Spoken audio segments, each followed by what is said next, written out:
IndiGo సంక్షోభంపై ప్రధాని మోదీతో కేంద్ర మంత్రి రామ్మోహన్ నాయుడు మాట్లాడారు. రాజ్యసభలో రామ్మోహన్ సమాధానంపై మోదీ సంతృప్తి వ్యక్తం చేశారు.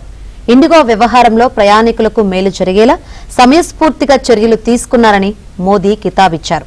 పూర్తిగా యాజమాన్యం వైఫల్యం అయినా కొంతమంది చేస్తున్న విమర్శలను పట్టించుకోకుండా ముందుకు వెళ్లాలని ప్రధాని మోదీ సూచించారు. ఇండిగో వ్యవహారంపై ఎప్పటికప్పుడు సమాచారాన్ని ప్రధాని కార్యాలయానికి పంపుతున్నారు.